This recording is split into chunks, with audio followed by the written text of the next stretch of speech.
Whispers of Forgotten Truths.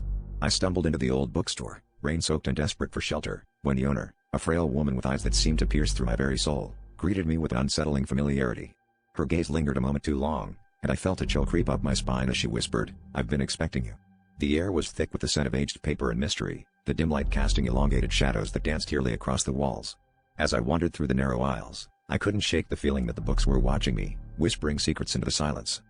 The woman, silent as a shadow, reappeared at my side, holding a dust-laden tome that seemed to pulse with a life of its own. "This is yours," she said, her voice a soft echo that seemed to come from everywhere and nowhere at once.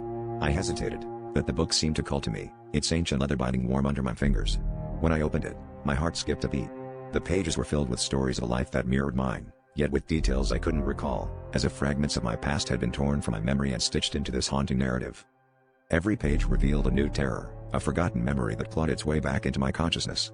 I saw images of places I'd never been but somehow recognized, faces blurred yet eerily familiar. The book told of secrets buried deep within me, truths I had long since buried under layers of denial. As I read, the bookstore seemed to close in around me, the walls breathing, the shadows leaning closer as if to listen to my every heartbeat. I felt a growing dread, the realization that this book was more than a story, it was a mirror reflecting the darkest corners of my soul. In the final act, the book revealed the ultimate truth, a truth I had been running from, one that explained the gaps in my memory and the nightmares that plagued my nights.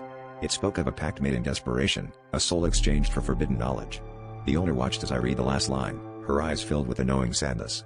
As the realization dawned on me, the bookstore began to dissolve into darkness, the world around me unraveling like the pages of a book.